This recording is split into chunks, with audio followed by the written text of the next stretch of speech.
We're talking about how me and my stepdad were doing the nasty and my mom walked in on us. Okay, so boom. I was 18 at the time and my stepdad was 40. My stepdad been with my mom for like 2 years and it's only the 3 of us in the house. My stepdad always treated me well and gave me lots of money. Every time my mom would tell me no, here comes my stepdad to the rescue, turning that to a yes. Me and my stepdad were alone together a lot and it would be very flirty between us. As the days went by, we got flirtier and flirtier and farther and farther. It started off as flirting, then we cuddled, and then cuddling turned into making out. I literally couldn't wait till my mom goes to work so I could spend time with him. My mom didn't suspect a thing. When my mom was home, I barely talked to my stepdad and I always stayed in my room. At this point, me and my stepdad didn't do the nasty yet, but this night I was gonna make sure it happened. Cause I seen my stepdad kiss my mom goodbye and I was pissed. Once she left, I turned it up, like for part 2.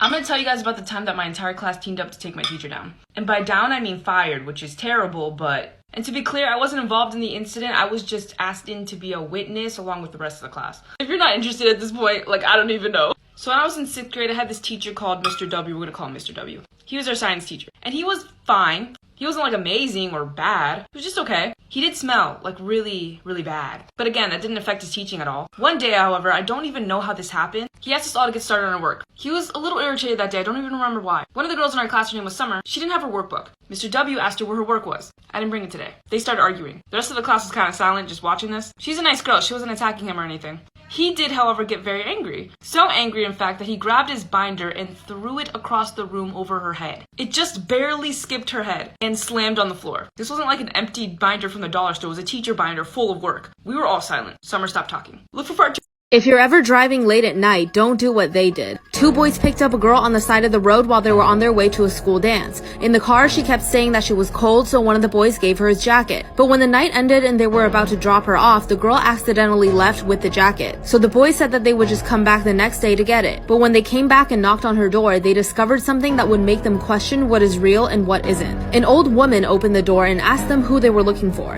After talking to her for a while, it was revealed that the girl they found on the side of the road was her daughter. But the thing is, she had been dead for 12 years. She was killed in a car accident at the same street corner they first saw her. The old woman pointed to a cemetery down the road and said, "That's where we buried her." The boys didn't believe her at first. They'd spent the whole night with this girl, so they knew that she had to be real. But they went to the cemetery and saw the boy's jacket draped over a gravestone. And on the gravestone was the girl's name and the date of her death, exactly 12 years ago to the day. So for the first time in a really long time, I actually had something scary happen to me last night. So I was up really late because my boyfriend's in Vegas and their time difference is 2 hours behind. And he goes to bed really late. So for the past few days, I've been staying up till 4 a.m. until he falls asleep. So last night I decided I wanted to get some food, a late night snack. And at this point, I think it's like 2 a.m. And in my basement, I hear some rumbling and fumbling. But nobody's down there. Everybody's asleep. I don't have any pets. My dog's dead. I don't have any pets. So I'm in the kitchen listening, and my kitchen is right here, and like the stairs to the basement is right there, and like my house is low-key empty, so you could hear everything. And I start hearing little whispers. A little. So I'm sitting there eating my snack, and I hear that shit, and I pause the YouTube video I was watching, and I start hearing footsteps come upstairs. So I sat.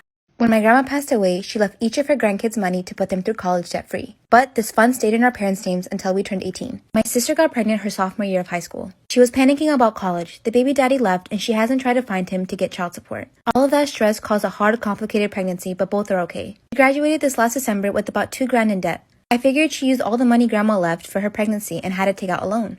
I got accepted to my dream college, but my mom was insistent that I stay local to save money. I told her grandma left me more than enough, but that's when she told me. They used all the money that was supposed to go to me to take care of my sister and her kid and her expensive pregnancy. I broke down and just lost it crying. I was shouting how they screwed me over for the kid that fucked up. My sister got upset and asked me if I'd rather have had her live on the street unable to raise her child so I can go to college and have a good life. I work as an assistant for a really big fashion company. I had a defective wedding dress and my boss asked if I knew anyone we could give it to. My best friend recently got engaged, so it was perfect. When she posted on Instagram to thank me and my boss, my family caught wind of it, and that's when the influx of calls came. I do not have a good relationship with my family. My parents kicked me out when I was 16 after I came out to them, and my sister wasn't much better. They demanded to know why I gave the dress to my friend and not to my sister. I didn't even know she was engaged. They suggested I try to take it back from my friend as family should always come first. My sister even tried to call my boss to complain. I just got off the phone with my mom and this is how the conversation went. She says my sister is very upset about the dress, and I told her she needs to get over it. My mom says I can make it up to them by giving her another dress. I posted one last night on my Instagram. It's a $12,000 dress, and that's the one my sister wants. And I told her, you expect me to give you a $12,000 dress when you kicked me out when I was 16? My mom says, that was a long time ago, and we're talking about your sister, not me. When I refuse to give the dress, my mom says the least I can do is help her buy one. At this point, I hang up, and I've been avoiding them since then.